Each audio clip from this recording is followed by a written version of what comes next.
Hey guys, it's Tyler from Dexterous Gaming. You're currently watching Clifford's gameplay. Him and Colin have been playing Killzone Shadowfall a lot recently and they're really enjoying it, so that game's looking good. You might see more of it on the channel as well as our Battlefield and Destiny content. We're talking about the news today. It's Monday, so we're bringing you all of the most interesting things that we care about in the gaming universe. And speaking of universes, we've been looking at No Man's Sky and it looks incredible. There are figures coming out now. They're starting to be really open with us about the game and they want us to really get excited for it, like all of the developers do this time of year. They've released the figure. They've actually generated a universe of 18 quintillion planets. So you're going to be flying around in your spaceship, and the concept is that you can explore to your heart's content without ever finding two planets which are the same. The developers themselves don't know what's on each planet. They haven't designed them all individually. They've just created a huge sandbox which basically plays with itself, and it's incredible. And we're really excited for it. Just flying around in space is a concept that's obviously exciting to a lot of us. And to link to that, Star Wars are also going for that same concept with their new game mode, one of two. The first being called Fighter Squadron. They released this trailer at Gamescom, so we've all seen it. If you haven't, go check it out.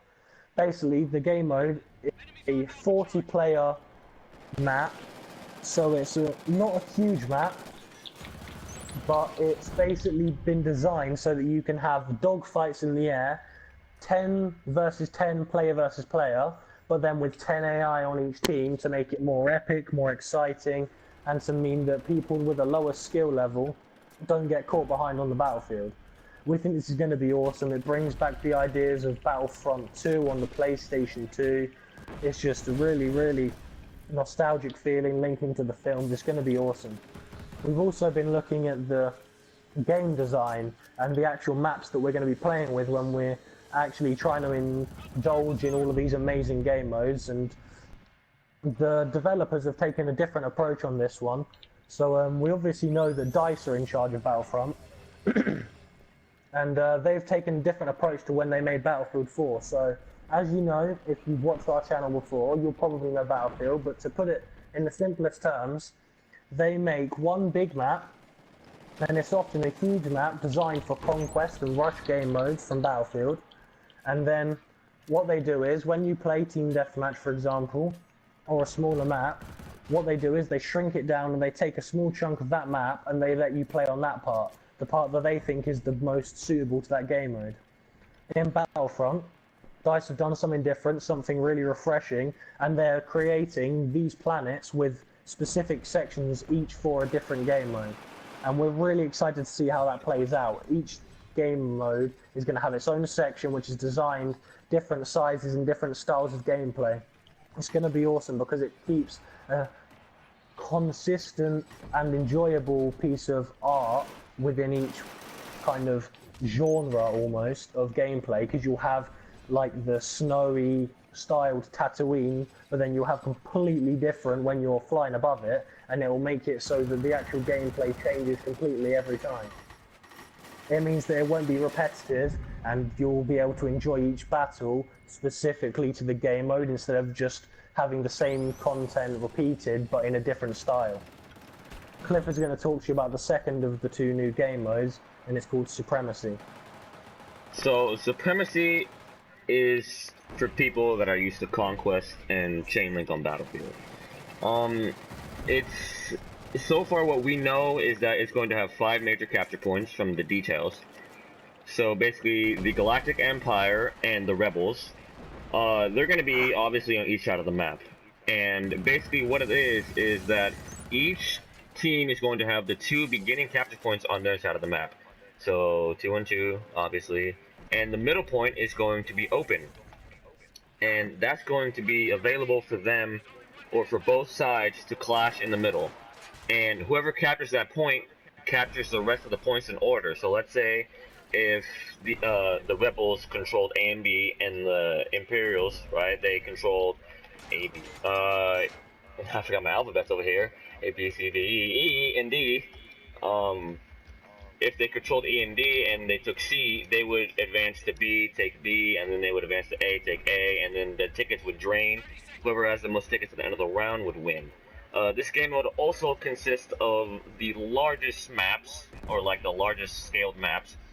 So let's say if you're on Walker Assault on Hoth, you know, on Supremacy it's going to be probably 2 times as big.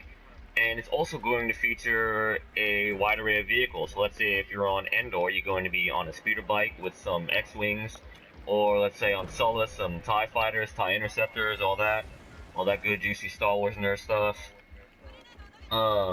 Additionally to the Star Wars news, the movie, as you guys know, is going to be coming out a month later. So what that means for the Battle of Jakku is that it's basically a DLC for the movie. So it's a prequel DLC. So basically, in the second Star Wars trailer, you know, we saw the Star Destroyer on Tatooine with, I forgot who was walking in front of it, but someone was. I don't know who was. No, I'm not walking. He's on a speeder bike. And the Battle of Jakku for Star Wars Battlefront basically tells you how the Star Destroyer got there. So it's obviously going to be Imperials against Rebels, and it's going to be interesting since they're tying the movie with the game, and I would really like to see how they execute this in terms of authenticity and gameplay flow, because as we know in Battlefield 4, they had the art director team make the maps first, and then the gameplay director teams finalize it. So you want the gameplay flow to feel as good and look as, or not look as good, but feel as good as the aesthetics of the map. Continuing from Star Wars news, Colin is now going to talk about the new Dying Light expansion. Colin?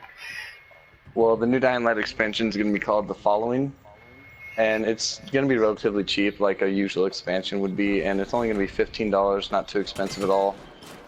And what it's really going to include is an entire map, practically, which is bigger than the original one that has already been created for the original game. And that map's really can consist of vehicles, and it's also consist of more weapons that you can actually use, such as crossbows, things on the lines of that. And it's really going to expand the game an incredible amount. As you know, the game's already massive with over 400 hours of gameplay that you can do. It's going to add an additional 20 hours, or most likely more, based on how the game's already been. And it's also going to include a cult that's really, I guess you would say, anonymous. You don't entirely know what the cult is, actually. But it's somewhat mysterious in a way. And it really just, it's kind of freaky the way they're established. And another thing is, it's going to do Kyle Crane's really origin story, and it's going to explain the basis of how Kyle Crane is and how he became who he is. And it's really just going to be an expansion based on what the game already is, just practically doubling it in a sense. And that's really what the expansion is going to be. It's not going to be extremely like overdone, but it's going to be a perfect amount for the price. And that's really what the expansion is going to be for Dying Light. I hope you guys liked the video. Subscribe to us, like the video, follow us on Instagram, Twitch, Twitter, and Facebook. And have a great day.